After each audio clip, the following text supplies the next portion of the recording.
नमस्कार। आज हम बात करेंगे भारत के राष्ट्रपति के बारे में। देखिए, जो भारत का जो सांसद है, इसके 3 अभिन्न अंग होते हैं। एक भारत के राष्ट्रपति, दूसरा राज्यसभा और तीसरा लोकसभा। ये 3 अभिन्न अंग होते हैं। उसमें से एक भारत का राष्ट्रपति भी होता है। अनुच्छेद 52 के अनुसार भारत का एक राष्ट्रपति होगा। संविधान का जो अनुच्छेद 52 है, उसके हिसाब से भारत में एक राष्ट्रपति होगा। अनुच्छेद 53 कहता है संघ की कार्यपालिका शक्ति राष्ट्रपति में निहित होगी। वह इसका उपयोग संविधान के अनुसार स्वयं या अपनी अधीनस्थ अधिकारियों के माध्यम से करेगा। इसकी सीमाएं भी एक्चुअली में राष्ट्रपति के अनुच्छेद से काफ़ी क्वेश्चन एग्जाम में पूछा जाता है। तो अनुच्छेद 52 क्या कहता है? भारत का एक राष्ट्रपति होगा। और अनुच्छेद 53 क्या कहता है? संघ की कार्यपालिका शक्ति राष्ट्रपति को निहित होगी। यानी जो हमारा देश एक संघीय व्यवस्था है, उसकी सारी शक्तियां किसके पास है? राष्ट्रपति के पास होगा। और वो संविधान के अनुसार ही काम करेंगे। जो संविधान हमारे देश का संविधान है, उसके अनुसार काम करेंगे। एक्चुअली में भारत के संविधान में औपचारिक रूप से राष्ट्रपति को शक्तियां और कार्यपालिका शक्तियां राष्ट्रपति को दी गई है, परंतु शक्तियों का उपयोग केवल प्रधानमंत्री उसके मंत्रिपरिषद की सलाह पे ही कर सकता है। उनको देश का प्रथम नागरिक माना गया है। वह औपचारिक रूप से देश का अध्यक्ष भी होता है। देखिए, एक्चुअली में होता क्या है, संविधान के अनुसार राष्ट्रपति को पूरे देश का अध्यक्ष माना गया है। यानी संविधान के अनुसार जो शक्तियां हैं देश के अंदर, वो सारा शक्तियां राष्ट्रपति को दिया गया है संविधान के अनुसार। लेकिन जो हमारा देश एक गणतांत्रिक देश है, इसमें क्या होता है, जिसको पब्लिक वोट दे के चुनता है उसके पास पावर रहता है।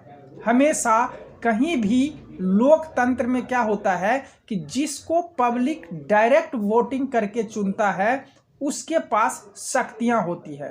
तो देश में किसको पब्लिक वोटिंग करके चुनता है? हमारे सांसद को। और सांसद द्वारा प्राइम मिनिस्टर को चुना जाता है। तो इस तरह से पूरे पावर किसके पास होना चाहिए? प्राइम मिनिस्टर के पास, यानी प्रधानमंत्री के पास।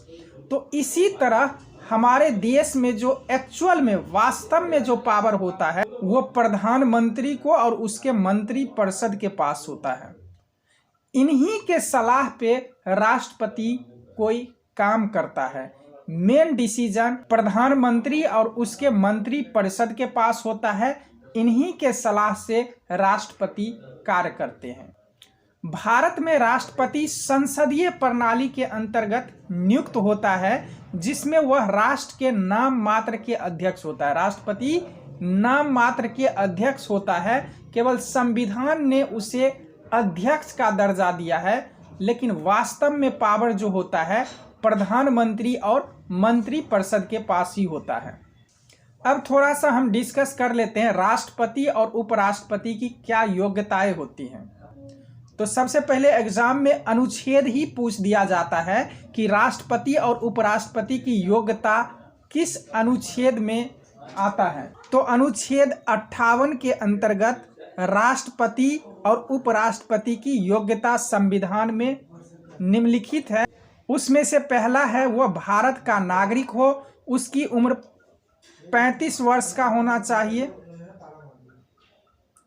उसके पास लोकसभा का सदस्य बनने की योग्यता होनी चाहिए, वह किसी भी लाभ के पद पर कार्यरत ना हो और वह मानसिक रूप से स्वस्थ हो। अब थोड़ा सा हम डिस्कस कर लेते हैं राष्ट्रपति के चुनाव के बारे में। भारत के राष्ट्रपति की नियुक्ति संविधान के भाग 5 और अनुच्छेद 53 के अंतर्गत किया जाता है। तो बहुत इंपॉर्टेंट, कई बार एग्जाम में पूछा जाता है राष्ट्रपति के चुनाव के बारे में संविधान के किस भाग में जिक्र किया गया है? तो भाग 5 में। और अनुच्छेद क्या है? अनुच्छेद 53 के अंतर्गत। एक्चुअली में भारत के राष्ट्रपति का चुनाव समानुपातिक प्रतिनिधित्व प्रणाली और एकल संक्रमणीय चुनाव प्रणाली के अंतर्गत किया जाता है।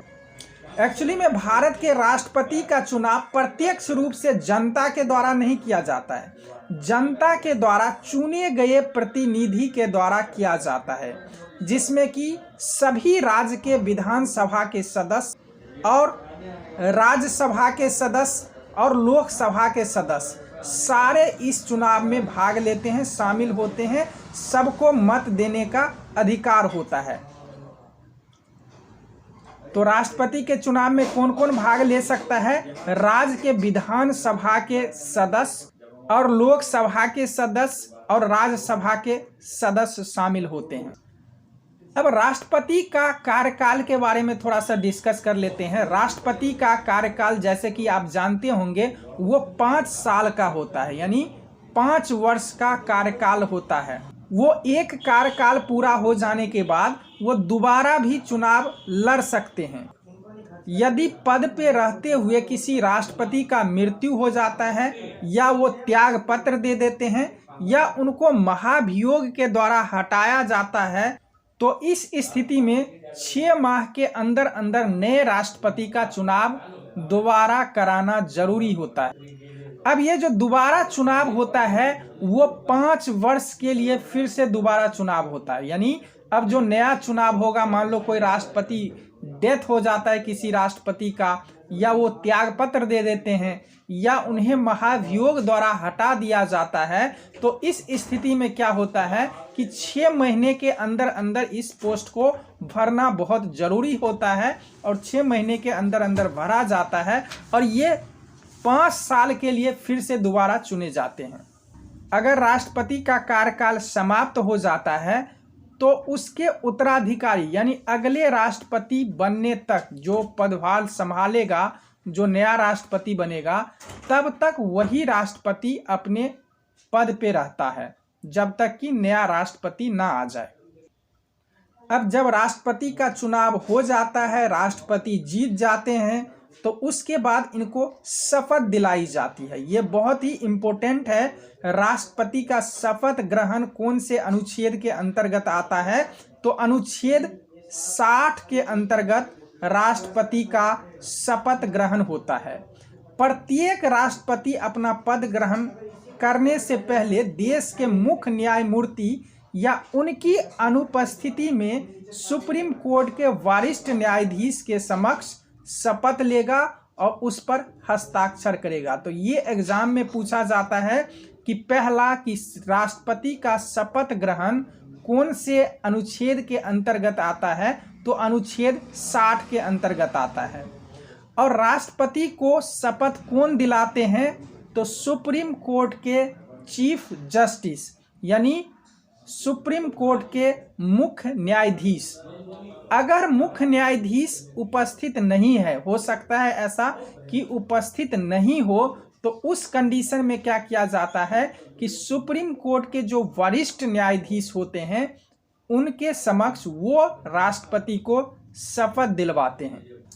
ये आप देख सकते हैं, रामनाथ कोविंद को चीफ जस्टिस JS खेहर ने शपथ दिलवा रहे हैं। अब राष्ट्रपति का शपथ हो जाता है, राष्ट्रपति बन जाते हैं कानूनी रूप से, तो उनका एक निवास होता है, सरकारी निवास, वो है राष्ट्रपति भवन।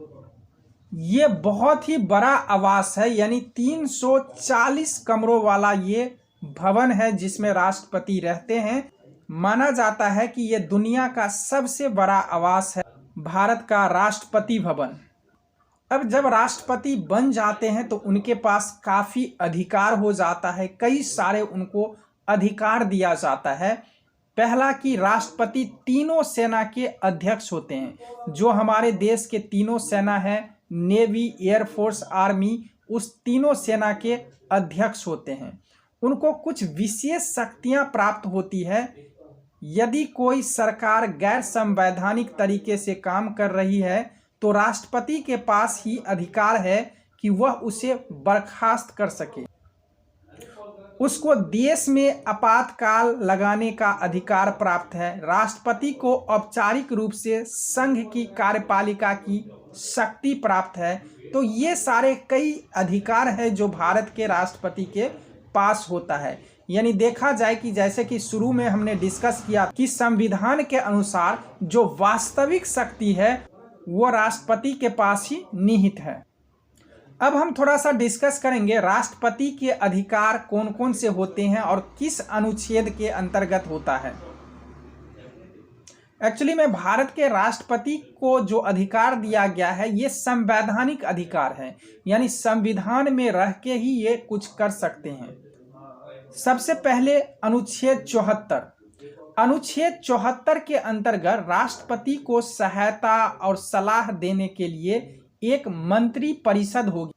इसका प्रधान प्रधानमंत्री होगा। राष्ट्रपति मंत्री परिषद की सलाह के अनुसार काम करेगा। अनुच्छेद 74 क्या कहता है? इसके अनुसार राष्ट्रपति को सहायता और सलाह देने के लिए एक मंत्री परिषद होगा जिसका प्रधान प्रधानमंत्री हो और राष्ट्रपति मंत्री परिषद की सलाह के अनुसार काम करेगा। दूसरा अनुच्छेद 75। अनुच्छेद 75 क्या कहता है? प्रधानमंत्री की नियुक्ति राष्ट्रपति करेगा। अन्य मंत्रियों की नियुक्ति प्रधानमंत्री की सलाह पे राष्ट्रपति द्वारा की जाएगी। तो प्रधानमंत्री की नियुक्ति के बारे में कौन सा अनुच्छेद है? 75। अनुच्छेद 77 क्या कहता है कि भारत सरकार की समस्त कार्यपालिका यानी कार्रवाई राष्ट्रपति के नाम से ही की जाएगी। यानी संविधान में इनको पूरा पावर दिया गया है, सब कुछ सर्वे सर्वा राष्ट्रपति है, तो कार्यपालिका की कार्रवाई भी राष्ट्रपति के नाम से होगा। ये अनुच्छेद 77 के अंतर्गत बताया गया है। अनुच्छेद 80 क्या बताता है कि साहित्य, विज्ञान, कला और समाज सेवा में विशेष ज्ञान या व्यवहारिक अनुभव रखने वाले 12 व्यक्तियों को राष्ट्रपति राज्यसभा के लिए नामांकित कर सकता है। यानी ये बहुत इंपॉर्टेंट है। जैसे कि हमारे भारतीय संसद में 2 सदन होता है, एक लोकसभा और दूसरा राज्यसभा। तो राज्यसभा के अंदर 12 व्यक्ति को राष्ट्रपति चुन के भेजते हैं। 12 व्यक्ति को राष्ट्रपति के द्वारा मनोनीत किया जाता है। तो 12 व्यक्तियों को राष्ट्रपति के द्वारा मनोनीत किया जाता है राज्यसभा में। वो कौन से अनुच्छेद के अंतर्गत होता है? तो अनुच्छेद 80 के अंतर्गत। ये बहुत इंपॉर्टेंट है, कई बार एग्जाम में पूछा जाता है। अब अनुच्छेद 85 की बात करते हैं। अब अनुच्छेद 85 के अंतर्गत राष्ट्रपति समय समय पर संसद के प्रत्येक सदन को ऐसे समय और स्थान पर जो वो ठीक समझे अधिवेशन के लिए आहूत करेगा। यानी समय समय पर राष्ट्रपति सांसद के किसी भी सदन को या प्रत्येक सदन को अधिवेशन के लिए बुला सकता है। अब हम बात करेंगे अनुच्छेद 86 के बारे में, जिसे भाषण का अधिकार कहा जाता है राष्ट्रपति का। वह सांसद के किसी एक सदन में या एक साथ दोनों सदनों में भाषण दे सकता है। यानी अनुच्छेद 86 के अंतर्गत सांसद के किसी सदन में या एक साथ दोनों सदनों में भाषण दे सकता है। कौन से अनुच्छेद के अंतर्गत? अनुच्छेद 86 के अंतर्गत। अब अनुच्छेद 87 की बात करते हैं। ये विशेष भाषण होता है राष्ट्रपति का। ये एग्जाम में डायरेक्ट पूछ लिया जाता है। राष्ट्रपति का विशेष भाषण कौन से अनुच्छेद के अंतर्गत होता है? अनुच्छेद 87 के अंतर्गत वह प्रत्येक लोकसभा चुनाव के बाद प्रथम सत्र और प्रत्येक वर्ष के प्रथम सत्र के आरंभ में संसद के दोनों सदनों में भाषण देगा। तो यानी अनुच्छेद 87 के अंतर्गत क्या होता है कि जब लोकसभा का चुनाव होता है और लोकसभा के जो एमपी होते हैं वो चुन के जब आ जाते हैं तब राष्ट्रपति भाषण देते हैं। और प्रत्येक वर्ष के प्रथम सत्र के आरंभ में संसद के दोनों सदनों में भी भाषण देगा राष्ट्रपति, अनुच्छेद 87 के अंतर्गत। और हम कुछ बात करते हैं राष्ट्रपति के अधिकार के बारे में। राष्ट्रपति के कई महत्वपूर्ण शक्तियां जो दिया गया है उसमें से एक अनुच्छेद 74 है।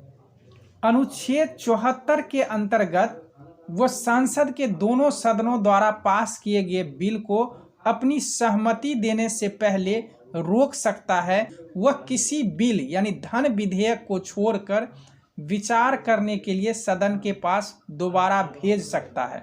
अगर राष्ट्रपति के पास कोई विधेयक गया, वो उनको अच्छा नहीं लगा, तो वो दोबारा से इसको रिव्यू करने के लिए भेज सकता है, यानी संसद को फिर से दोबारा इस पे विचार करने के लिए भेज सकता है। लेकिन वो विधेयक धन विधेयक ना हो, यानी धन विधेयक को छोड़ के बाकी विधेयक को वो दोबारा रिव्यू करने यानी विचार करने के लिए भेज सकता है। अब अनुच्छेद 78 क्या कहता है? अनुच्छेद 78 के अंतर्गत प्रधानमंत्री का कर्तव्य होगा कि संघ के प्रशासन संबंधित मंत्री परिषद के निर्णय से राष्ट्रपति को सूचित करेगा। यानी अब प्रधानमंत्री या उनके मंत्री परिषद जो कुछ भी करेंगे वो अनुच्छेद 78 के अंतर्गत राष्ट्रपति को सारी सूचना इनको भेजना पड़ेगा। भाई आप क्या कर रहे हो, वो सारे के सारे चीज राष्ट्रपति को इनको भेजना पड़ेगा। अब अनुच्छेद 79 के बारे में बात करते हैं। अनुच्छेद 79 के अनुसार संघ के लिए एक सांसद होगी जो राष्ट्रपति और 2 सदनों से मिलकर बनेगी। यानी हमारा भारत का जो संसद है उसके 3 अभिन्न अंग हैं, राष्ट्रपति और 2 सदन, राज्यसभा और लोकसभा। तो ये किस अनुच्छेद के अंतर्गत आता है? अनुच्छेद 79 के अंतर्गत। ये बहुत इंपॉर्टेंट है कि भारत के 3 अभिन्न अंग हैं, ये कौन से अनुच्छेद के अंतर्गत आता है? तो 79 के अंतर्गत। अब हम बात करते हैं राष्ट्रपति की क्षमादान शक्ति के बारे में। अनुच्छेद 72 के अंतर्गत राष्ट्रपति को क्षमादान करने की शक्तियां हैं। तो ये बहुत ही इंपॉर्टेंट है, कौन से अनुच्छेद के अंतर्गत राष्ट्रपति को क्षमादान करने की शक्तियां हैं? तो ये अनुच्छेद 72 के अंतर्गत राष्ट्रपति को क्षमादान करने की शक्तियां हैं। ये बहुत इंपॉर्टेंट है। यानी अनुच्छेद 72 के अंतर्गत राष्ट्रपति के पास किसी अपराध के लिए दोषी ठहराए गए किसी व्यक्ति के दंड को क्षमा, निलंबन, लघुकरण, परिहार की शक्ति इनके पास है। मृत्यु दंड पाए अपराधी की सजा पर भी फैसला लेने का उसको अधिकार है। यानी किसी भी व्यक्ति को न्यायालय के द्वारा जो दंड सुनिश्चित किया है उसको राष्ट्रपति चेंज कर सकता है और उस दंड से मुक्त भी कर सकता है। ये पावर राष्ट्रपति को संविधान में दिया गया है अनुच्छेद 72 के अंतर्गत। अब राष्ट्रपति इसके अंतर्गत किस तरह से क्षमादान करते हैं उसके बारे में हम थोड़ा सा डिस्कस करेंगे। पहला क्षमादान, जिसे पार्डन कहा जाता है, इसके द्वारा दोषी को दिया गया दंड पूर्णतः समाप्त हो जाता है तथा व्यक्ति सभी आरोपों व दंड से मुक्त हो जाता है। यानी जो क्षमादान, जो पार्डन होता है, उसके अंतर्गत जो भी व्यक्ति को जो भी दंड दिया जाता है उसको पूरी तरह से दंड मुक्त कर दिया जाता है।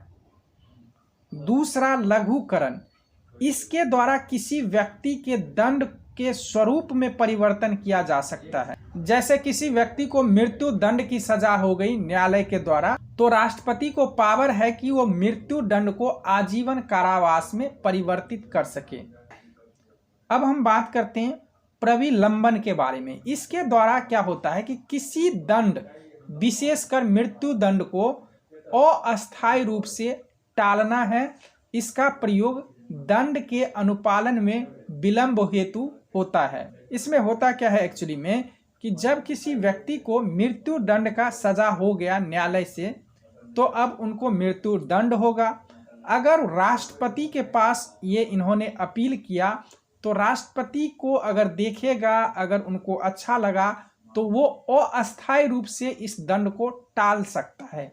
यानी पूरी तरह से ख़त्म नहीं किया है, अभी कहेगा ठीक है भाई अभी रुक जाओ, बाद में हम देखते हैं, तो यानी दंड को विलंब कर सकता है। उसके बाद राष्ट्रपति सैन्य न्यायालय द्वारा दी गई सजा को क्षमा कर सकता है, लेकिन इसको राज्यपाल क्षमा नहीं कर सकता है। यानी सैन्य न्यायालय की जो सजा होती है उसको राष्ट्रपति ही क्षमा कर सकता है, किसी राज्य के राज्यपाल नहीं कर सकते। उसके बाद हम बात करेंगे परिहार। इसके अंतर्गत राष्ट्रपति किसी अपराधी की सजा की प्रकृति में परिवर्तन किए बिना उसकी सजा की अवधि को कम कर सकता है। जैसे 5 वर्ष के कारावास को वो 2 वर्ष के कारावास में परिवर्तित कर सकता है, तो इसे कहा जाता है परिहार। तो यानी एग्जाम में पूछा जाता है परिहार का क्या मतलब है, तो यानी इसके अंतर्गत राष्ट्रपति किसी अपराधी की सजा की प्रकृति में परिवर्तन किए बिना उसकी सजा की अवधि को केवल कम कर सकता है, यानी 10 साल है तो वो 5 साल कर दे, तो इस तरह की क्षमा को परिहार कहा जाता है। उसके बाद हम बात करेंगे विराम के बारे में। विराम में क्या होता है, इसके अंतर्गत राष्ट्रपति कुछ विशेष परिस्थितियों में अपराधी की सजा को कम कर सकता है, जैसे शारीरिक अपंगता, वो महिलाओं को गर्भावस्था, इस तरह की स्थिति में राष्ट्रपति जो है अपराधी की सजा को कम कर सकता है, तो इसको कहा जाता है विराम। इस सजा को विराम कहा जाता है जो किसी विशेष परिस्थितियों में अपराधी की सजा को कम कर। अब हम बात करेंगे राष्ट्रपति के वीटो पावर्स के बारे में। राष्ट्रपति की वीटो शक्तियां क्या है उसके बारे में हम डिस्कस करते हैं। राष्ट्रपति के पास कई सारे वीटो दिए गए हैं, उसमें से पहला अंत्यायिक वीटो यानी एब्सोल्यूट वीटो के बारे में हम डिस्कस करेंगे। इस वीटो शक्ति के द्वारा राष्ट्रपति सांसद द्वारा पारित किसी विधेयक को अपने पास सुरक्षित रख सकता है, अर्थात इस पर अनुमति नहीं देता है, अतः यह विधेयक समाप्त हो जाता है। यह वीटो 2 प्रकार से लागू होता है। अब हम बात करेंगे निलंबनकारी वीटो के बारे में, जिसे सस्पेंशन वीटो भी कहा जाता है। एक्चुअली में इसके अंतर्गत होता क्या है कि जब राष्ट्रपति के पास कोई विधेयक भेजा जाता है, तो अगर राष्ट्रपति को कुछ उसमें लगता है कि नहीं इसमें कुछ फिर से रिव्यू करने की ज़रूरत है, फिर से देखने की ज़रूरत है, तो राष्ट्रपति क्या करता है, उस विधेयक को पुनः सांसद के पास भेज देता है रिव्यू करने के लिए। लेकिन अब सांसद क्या कहती है, नहीं भाई विधेयक तो ठीक है, फिर से राष्ट्रपति के पास वो भेज देता है। तो इस कंडीशन में राष्ट्रपति बाध्य होता है, अब वो भेज नहीं सकता। अब जो सांसद ने अगर दोबारा भेज दिया तो बस वही मान्य होगा, तो इसको निलंबनकारी वीटो कहा जाता है, सस्पेंशन वीटो। उसके बाद पॉकेट वीटो। जब राष्ट्रपति किसी विधेयक पर ना तो सहमति देता है और ना ही अस्वीकृति करता है और ना ही पुनर्विचार हेतु वापस भेजता है, परंतु अनिश्चित काल के लिए विधेयक लंबित कर देता है, इसको कहा जाता है पॉकेट वीटो। यानी कोई विधेयक अगर राष्ट्रपति के पास आता है तो ना तो राष्ट्रपति दोबारा से उसको भेजता है सांसद के पास, और ना तो उसे अनुचित करार देता है भाई खराब है, और ना ही उसे स्वीकृति प्राप्त होता है उसको। अब हम बात करेंगे राष्ट्रपति की अध्यादेश जारी करने की शक्ति, power of issuing president's ordinance. ये अनुच्छेद 123 के अंतर्गत होता है। राष्ट्रपति का अध्यादेश, डायरेक्ट क्वेश्चन पूछा जाता है एग्जाम में, राष्ट्रपति का अध्यादेश जारी करने की शक्ति किस अनुच्छेद के अंतर्गत आता है, तो 123 के अंतर्गत। अनुच्छेद 123 के अंतर्गत जब संसद का अधिवेशन ना चल रहा हो तो इस अवधि में राष्ट्रपति को अध्यादेश जारी करने की शक्ति प्रदान है। यह अध्यादेश उतना ही महत्वपूर्ण व शक्तिशाली होता है जितना कि सांसद द्वारा पारित किया गया विधेयक। इसके अंतर्गत निम्नलिखित प्रावधान है। यह अध्यादेश सांसद का अगला सत्र आरंभ होने के केवल 6 सप्ताह तक ही मान्य रहता है। यदि सांसद चाहे तो इस अवधि के पूर्व भी इन अध्यादेशों को समाप्त किया जा सकता है। राष्ट्रपति केवल उन्हीं मामलों में अध्यादेश जारी कर सकता है जिनके बारे में संसद विधि बना सकती है। अब एक्चुअली में अध्यादेश का मतलब क्या होता है? अब देखिए, जैसे कि हमारे देश में संसद है, इसमें 3 सत्र चलता है। तीनों सत्र का अलग अलग टाइम होता है, लेकिन देश में ऐसा भी टाइम हो सकता है जब तीनों सत्र नहीं चलता हो और उस दौरान किसी कानून की ज़रूरत पड़ गई, यानी कोई विशेष कानून बनाना हो सरकार को, तो सांसद तो चल नहीं रहा है, कोई विधेयक भी नहीं हो सकता है, तो उस दौरान राष्ट्रपति को पावर दिया गया है कि वो अध्यादेश जारी कर सके। ये एक तरह का विधेयक है और ये विधेयक कानून के हिसाब, यानी ये विधेयक कानून का रूप ले लेता है, एक तरह से कानून बन जाता है।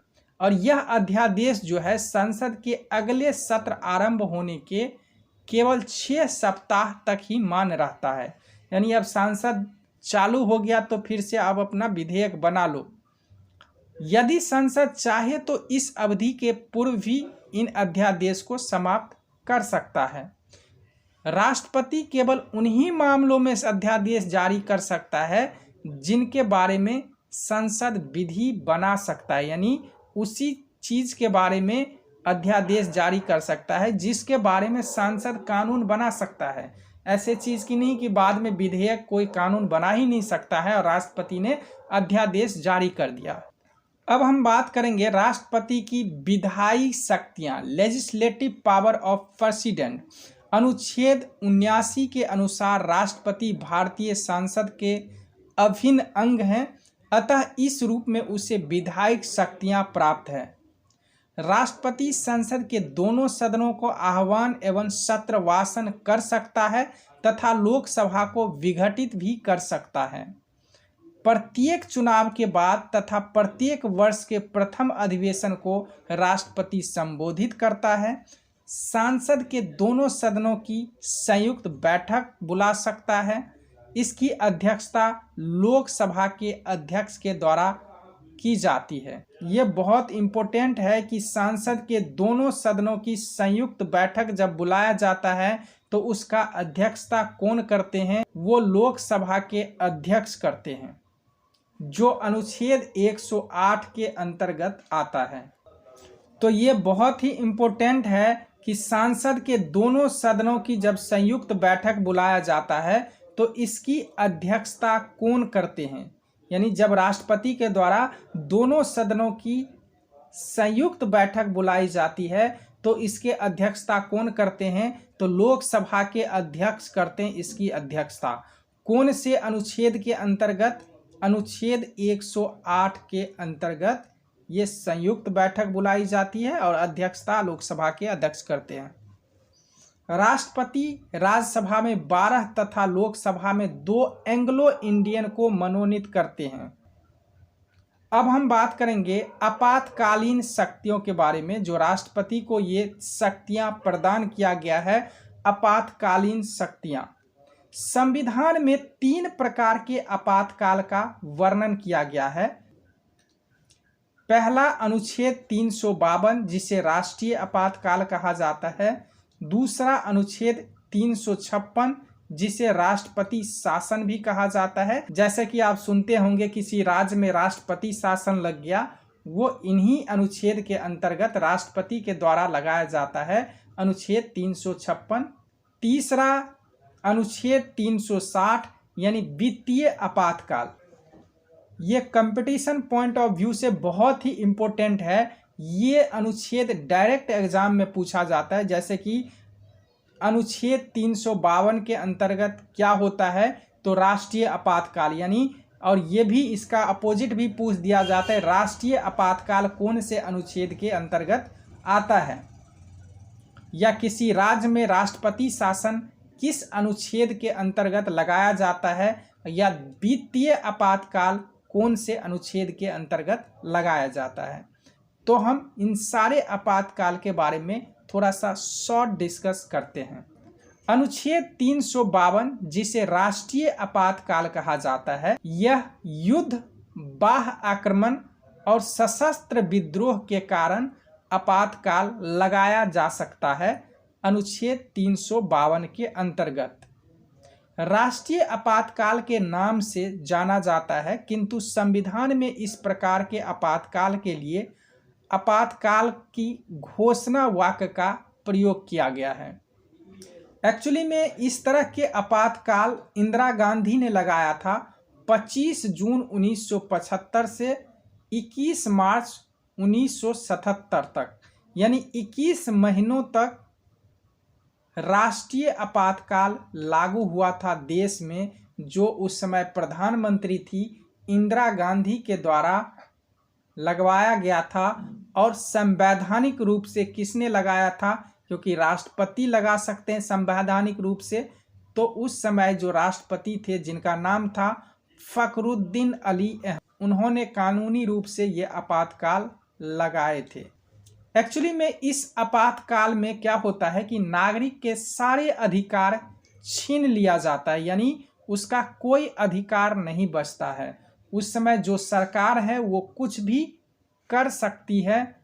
इसी वजह से इंदिरा गांधी ने ये आपातकाल लगा के जो बड़े बड़े नेता थे उस टाइम में सबको जेल में बंद कर दिए थे। कई दिनों तक बड़े बड़े नेता को इन्होंने जेल में बंद कर दिया था। अब हम बात करेंगे अनुच्छेद 356 यानी राष्ट्रपति शासन के बारे में। राज्यों में संवैधानिक तंत्र की विफलता के कारण ये राष्ट्रपति शासन लगाया जाता है। तो ये एग्जाम में पूछा जाता है अनुच्छेद 356 कब लगाया जाता है, यानी राष्ट्रपति शासन कब लगाया जाता है किसी राज्य में। तो राज्यों में संवैधानिक तंत्र की विफलता के कारण ये लगाया जाता है। किसके द्वारा? तो ये आपातकाल राज्यपाल की अनुशंसा पे राष्ट्रपति लगाते हैं किसी राज्य में। पहली बार 1951 में लगा था राष्ट्रपति शासन। जो पहला राज्य था वो था पंजाब। तो ये बहुत इम्पोर्टेंट है कि पहली बार कौन से राज्य में राष्ट्रपति शासन लगा था, यानी आर्टिकल 356 का प्रयोग किया गया था, तो पंजाब में। और सबसे अधिक बार राष्ट्रपति शासन मणिपुर में लगा है, वो है 10 बार वहाँ पे राष्ट्रपति शासन लागू किया गया। और कौन से प्रधानमंत्री के रीजन में सबसे अधिक बार राष्ट्रपति शासन लागू हुआ है, वह है इंदिरा गांधी। इंदिरा गांधी के शासनकाल में 51 बार राष्ट्रपति शासन लागू हुआ है। और कौन से प्रधानमंत्री के शासनकाल में एक भी बार राष्ट्रपति शासन लागू नहीं हुआ है, वह है I.K. गुजराल। एक भी बार राष्ट्रपति शासन लागू नहीं हुआ, सबसे अधिक बार इंदिरा गांधी। उसके बाद एक आता है वित्तीय आपातकाल यानी अनुच्छेद 360। तो ये आपातकाल अभी तक देश में कभी भी लागू नहीं हुआ है। ये एक्चुअली में क्या होता है कि जब देश में आर्थिक स्थिति बहुत खराब हो जाती है तो सरकार इस तरह के आपातकाल लगा सकते हैं। जैसे अभी कोविड-19 हुआ तो इसमें क्या हुआ, कई दिनों तक लॉकडाउन लग गया। तो इससे क्या हुआ कि देश की आर्थिक स्थिति बहुत खराब हो गया। तो इसमें सरकार इस तरह के आपातकाल लगा के और देश के जनता का जो धन होता है वो सीमित करने के प्रयास करते हैं। तो यानी सरकार इसमें क्या कर सकता है, वित्तीय आपात लागू कर सकता है। और जितने भी एम्प्लॉय हैं इनको, किसी को 1.5 लाख सैलरी दे रहे हैं, किसी को 1 लाख दे रहे हैं, तो वो अपने ढंग से सैलरी को सीमित कर सकता है। जिनको 1 लाख दे रहे हैं उनको वो 50,000 भी दे सकते हैं। वो क्योंकि वित्तीय आपातकाल लागू हो गया है, देश की स्थिति, आर्थिक स्थिति बहुत खराब है। अब क्या ये भी संभव हो सकता है किसी राष्ट्रपति को उसको पद से हटा दिया जाए? मान लो किसी तरह के उनमें कमियां हैं, कोई ऐसा असंवैधानिक कार्य किया हो, तो इस तरह के स्थिति में क्या राष्ट्रपति को हटाया जा सकता है? तो हटाया जा सकता है। इसके लिए उनको महाभियोग के द्वारा हटाया जा सकता है। तो राष्ट्रपति को हटाने की जो प्रक्रिया होती है वो महाभियोग के द्वारा उनको हटाया जा सकता है। तो ये महाभियोग का प्रस्ताव लाया जा सकता है। तो पहले महाभियोग का प्रस्ताव लाया जाता है संसद में। संसद के किसी भी सदन से महाभियोग लाया जा सकता है, लोकसभा या राज्यसभा से। तो उसके लिए अगर ये प्रस्ताव लोकसभा से लाया जाता है तो कम से कम 100 सदस्यों का हस्ताक्षर होना जरूरी है, और ये प्रस्ताव अगर राज्यसभा से लाया जाता है तो उसके सदस्यों कम से कम 50 सदस्यों का हस्ताक्षर जरूरी है। अब इस प्रस्ताव के बाद राष्ट्रपति के ऊपर जांच बैठता है, और जांच में दोषी साबित हो जाने के बाद लोकसभा और राज्यसभा में वोटिंग होती है, और इस वोटिंग के बाद 2/3 बहुमत से पास हो जाता है तो राष्ट्रपति अपने पद से हट जाते हैं। इसे महाभियोग कहा जाता है। अब हम बात करेंगे भारत के कुछ राष्ट्रपतियों के बारे में। जो भारत के प्रथम राष्ट्रपति कौन थे, तो डॉक्टर राजेंद्र प्रसाद कब बने थे? 26 जनवरी 1950, क्योंकि हमारा संविधान उसी दिन लागू हुआ था, और 3 मई 1962 तक ये रहे थे। यानी सबसे लंबे समय तक जो राष्ट्रपति रहे थे वो डॉक्टर राजेंद्र प्रसाद। उसके बाद दूसरे राष्ट्रपति सर्वपल्ली राधाकृष्णन, उसके बाद डॉक्टर जाकिर हुसैन। तो इस तरह से हमारे देश में राष्ट्रपति का कार्यकाल हुआ, और अभी जो राष्ट्रपति हैं वो रामनाथ कोविंद, जो 25 जुलाई 2017 से अब तक वो राष्ट्रपति के पद पर आसीन हैं। तो आज के लिए बस इतना ही। Thank you.